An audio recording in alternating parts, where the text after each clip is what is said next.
Insider trading is illegal in this country, but some experts and some lawmakers say Congress is still doing it.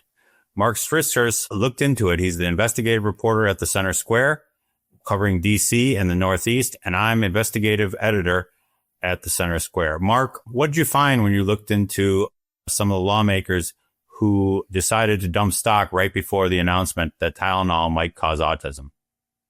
I found that Scott Franklin, a Florida Republican, and two Democrats, Ro Khanna from Silicon Valley, California, and Senator Sheldon Whitehouse of Rhode Island, sold their stock 3 months to a month before the controversy broke.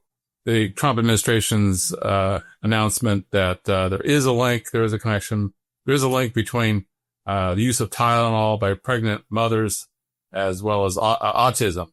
And President Trump urged pregnant women not to use Tylenol, and the stock dropped by 10% within a few days, and the stock overall has been down about 20% since June. This is the first time a lawmaker sold stock in the company, which is called Kenvue. So there's no direct proof that they knew about it a few months before or a month before the announcement came. So to be fair, they could have just been managing their stock.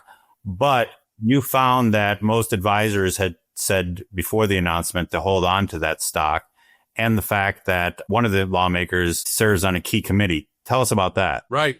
So investment analysts give their recommendations on stocks. And as of late as June, July, and August, 11 of the 12 investment analysts, these are the big investment companies, they said to hold on to Kenvue, this New Jersey-based Fortune 500 company, the company that makes Tylenol. It wasn't like they were saying that you should buy the stock, but they weren't saying you should sell it either. But these lawmakers sold the stock just the same. And it could be for many reasons, as you point out. Who knows what exactly happened.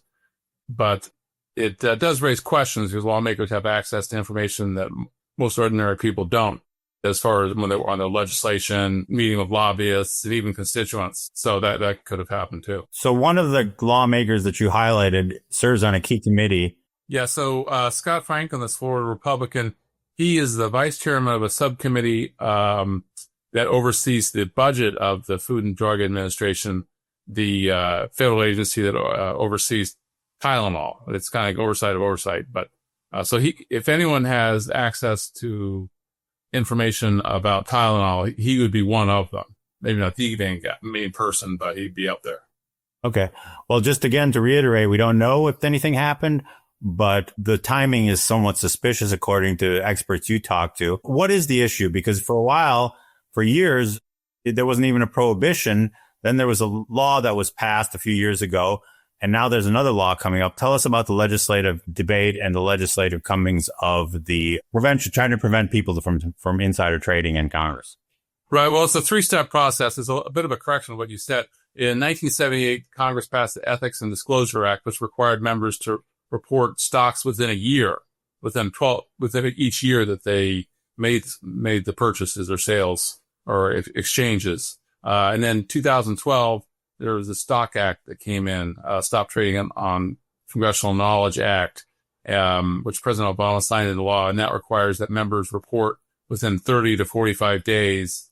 And the wording on that may have some loopholes, as I'm discovering, you and I are discovering now, but that's basically, if you sell a stock and say Meta, you've got to report it within 30 to 45 days, or you get a fee or a fine, a small fine, but a fine none the same. But now there have been so many violations that Congress is considering banning this ownership of stock altogether, and bonds and other equities, not mutual funds, because that's off the table.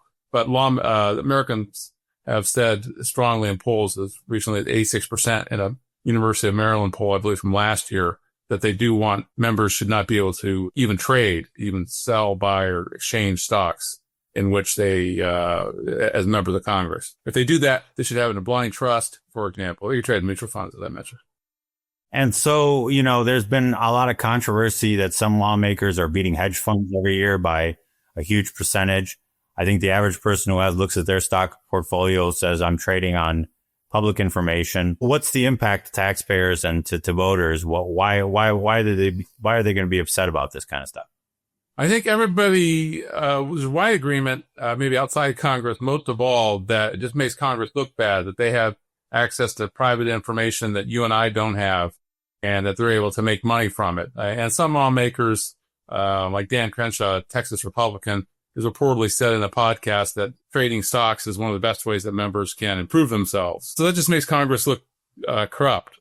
Congress has been in low opinion for years, not always, but so it's the actual effect on taxpayers. Their argument, I guess, is that members are looking out for their own interests. Congresswoman from New York, Alexandria Ocasio-Cortez, she makes this argument that by being able to trade stocks on this private information, that Congress is really serving themselves rather than the public, which is their job.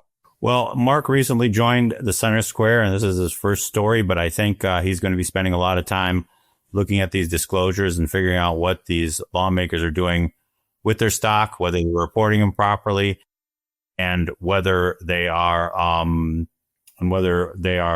the ones who are benefiting from it.